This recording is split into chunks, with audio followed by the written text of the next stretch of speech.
மகர ராசி லக்னம் இவங்களுக்கு எப்படி இருக்குது? சூப்பராக இருக்குங்க. உங்களுக்கும் 12-2 குரு பகவான் பார்க்குறாரு. ஸோ நல்ல விஷயங்கள் நிறைய வரும், செலவோடு வரும். ஏன்னா செலவு தான் எக்கு தப்பாக வரும். நீங்கள் ஒரு 50,000 ரூபாய்க்கு பிளான் போட்டிருந்தீங்கன்னா அது 1 லட்ச ரூபாவை தாண்டி ஓடிக்கிட்டு இருக்கும். ஏன்னா செலவு வீட்டில் இப்போ ராகு பகவான்லாம் இருக்கிறதுனால தீட்டி எடுத்துடும் செலவு, சரிங்களா? ஆனால் மோஸ்ட்லி அது வந்து நல்ல விஷயமாகவே வரும். அதனால் அதுக்கேற்ற மாதிரி பிளான் பண்ணிட்டீங்கன்னா வாழ்க்கை சூப்பராக இருக்கும். என்னென்ன நல்ல விஷயங்கள் பாருன்னா, கண்டிப்பாக இன்வெஸ்ட்மெண்ட்டுக்கு சூப்பரான சான்ஸ். அதாவது உடனே காசு இல்லை அது இதுலாம் ஆரம்பிச்சிடக்கூடாது. நீங்கள் இல்லைன்னு சொல்ல இல்லாமே தான் போகும். இருக்குன்னா தான் காசு வந்துகிட்டே இருக்கும். ஸோ அந்த லாஜிக் மேலே புரிஞ்சுக்கோங்க. அப்படி தான் ஒர்க் ஆகும் அது ஒன்று.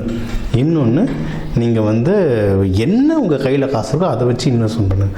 ரொம்ப கம்மியாக இருக்குது, 100-200 தான் இருக்குன்னா ஒரு வெள்ளி காயின், 200 ரூபாய் கூட வெள்ளி காயின் கிடைக்கும், குட்டி ஓண்டு காயின், அதையாவது வாங்கி வைங்க. ஏதாவது ஒரு விஷயத்தை நீங்கள் இன்வெஸ்ட்மெண்ட்டு நீங்கள் போட்டிங்கன்னா அது அந்த வீட்டை ஆக்டிவேட் பண்ணும். நீங்கள் அது இன்றைக்கி காயின் வாங்குவீங்க, நாளைக்கு நகையை வாங்குவீங்க, அப்புறம் வண்டி, அப்புறம் வீடு, அந்த மாதிரி வளர்ந்துகிட்டே இருக்கும். ஸ்டெப்பாக வளர்ந்துட்டு போனால் தான் நம்ம முன்னேறதுக்கு ஈஸியாக இருக்கும். ஸோ இன்வெஸ்ட்மெண்ட்டுக்கு டைம் வந்து ரொம்பவே சூப்பராக இருக்குது. இது ஒன்று. அடுத்து வந்து திருமணத்துக்கு ரொம்ப நல்லாயிருக்கு. திருமணத்துக்கு டைம் ரொம்ப நல்லாயிருக்கு.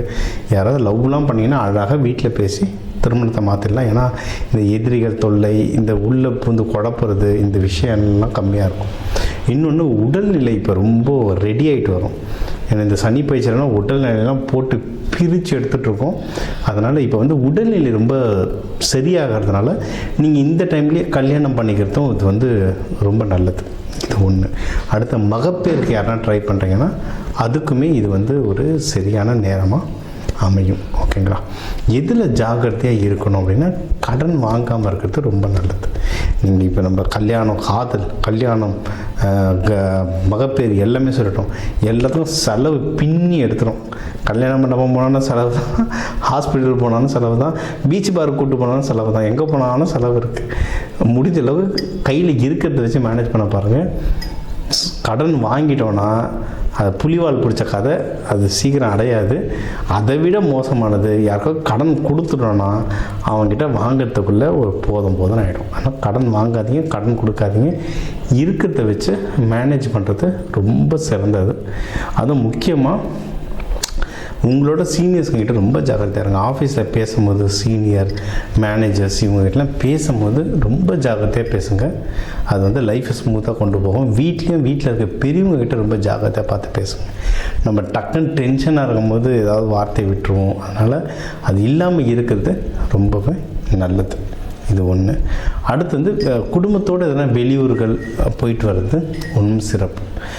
யாருன்னா பிஸ்னஸ், நீங்கள் யாருன்னா ஜாபில் இருக்கீங்கன்னா இந்த டைமில் ஆல்மோஸ்ட் இந்த ப்ரொமோஷன் பற்றி யாருன்னா பேசியிருப்பாங்க. பட் ப்ரமோஷன் கிடைச்சா சூப்பர், கிடைக்க நிறைய வாய்ப்பு இருக்குது. அப்படி இல்லைன்னா நீங்கள் வந்து அட்லீஸ்ட் அப்ரைசல்னு சொல்லுவாங்க, வேலையில் சம்பளத்தில் உயர்வு கிடைக்கவாவது நிறைய வாய்ப்புகள் இருக்குது. இதையும் நீங்கள் வந்து தாராளமாக ட்ரை பண்ணலாம். இன்னொன்று, இதை தாண்டினா பிஸ்னஸ் என்ன பண்ணுறீங்கன்னா வெளிநாடு இதெல்லாம் போகிறதுக்கும் எக்கச்சக்க வாய்ப்புகள் இருக்குது. நீங்கள் வந்து தாராளமாக ட்ரை பண்ணலாம். ஸோ முன்னாடி நம்ம சொன்ன மாதிரி தான் சுப நிகழ்ச்சிகள் நிறைய வருவாங்க, செலவு அதுக்கேற்ற மாதிரி வரும். அட்ஜஸ்ட் பண்ணிட்டே வாங்க. எதுவாக இருந்தாலும் முயற்சியை தொடர்ந்து பண்ணிக்கிட்டே இருங்க, சரிங்களா? ஏன்னா முயற்சி இருந்தால் மட்டும்தான் வின் பண்ண முடியும். இன்றைக்கி எது பண்ணாலும் இது வந்து சனீஸ்வர பகவானுடைய சொந்த வீடு. அதனால் இயற்கையிலேயே இதில் வந்து டிலே இருக்கும். நீங்கள் நம்ம மிதுன ராசிக்காரங்களாம் பார்த்தீங்கன்னா, இந்த கட் பண்ணிட்டு மட்டும் மகர ராசிக்காரங்கெல்லாம் பார்த்தீங்கன்னா சின்ன வயசுலேருந்து பார்த்தீங்கன்னா அவங்களுக்கு எல்லாமே ரொம்ப டிலேவாக கிடச்சிருக்கும். படிப்போ இல்லை கல்யாணமோ குழந்தை பேரோ வேலையோ எல்லாமே அவங்க சர்க்கிளில் இருக்கிறவங்கள விட ஏதோ ஒரு விதத்தில் கொஞ்சம் டிலேவாக தான் கிடச்சிருக்கும். ஆனால் ஒரு டைம் ஒரு 35க்கு மேலெலாம் பயங்கரமாக வளர ஆரம்பிச்சிருவாங்க. எல்லாரும் பார்த்து அசந்து போகிற மாதிரி வளர ஆரம்பிச்சிருவாங்க. ஸோ நம்மளுக்கு ஜென்ரலாகவே ஸ்லோவாக தான் இருக்கும். அதனால தொடர்ந்து முயற்சி பண்ணிட்டே இருங்க. இது நம்மளுக்கு பழக்கமான ஒரு விஷயங்கள் தான். முயற்சி பண்ண நீங்கள் வந்து பிஸ்னஸோ வேலையிலையோ எல்லாத்தையும் தொடர்ந்து ஜெயிச்சிட்ருக்க ஏகப்பட்ட வாய்ப்புகள் இருக்குது. தாராளமாக பண்ணுங்கள். நீங்கள் வந்து மெயினாக வழிபட வேண்டிய தெய்வங்கள் அப்படின்னா சிவபெருமான், பார்வதி தாயாரோடு வழிபடுங்க. ஒன்று இந்த சித்திரை திருவிழாக்கு மீனாட்சி அம்மன், சுந்தரேஸ்வரர்லாம் வழிபட்டிங்கன்னா ஒன்றும் வாழ்க்கையில் வந்து ரொம்ப நல்லா இருப்பீங்க.